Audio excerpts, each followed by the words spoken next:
চট্টগ্রামে কিছুটা মাদকের বিস্তার করছে আমি শুনেছি।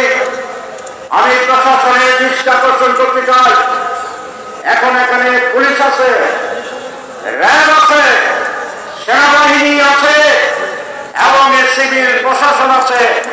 আমার অনুরোধ চট্টগ্রামবাসীর পক্ষ থেকে আপনারা মাদকের চোরাচালান হতে দেবেন না। আমাদের পূর্ণ সমর্থন থাকবে আপনাদের প্রতি এবং সংশোধন করার জন্য প্রতিদিন আমরা চেষ্টা করব। সম্মানিত ভাইরা, যারা আজকে মাদক ব্যবসার সাথে জড়িত আছেন, এটি কোন পেশা হতে পারে না। মাদককে আপনার ভয় নষ্ট হয়ে যেতে পারে, আপনার বন্ধু নষ্ট হয়ে যেতে পারে, আপনার সন্তান মাদকাসক্ত হইয়া ধ্বংসের দিকে চলে যেতে পারে। সেই জন্য আমি আশা করি আপনারা মাদক ব্যবসার সাথে জড়িত থাকবেন না।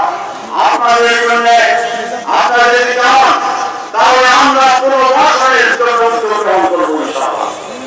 সম্মানিত ভাইরা, এই চট্টগ্রামে আমি যখন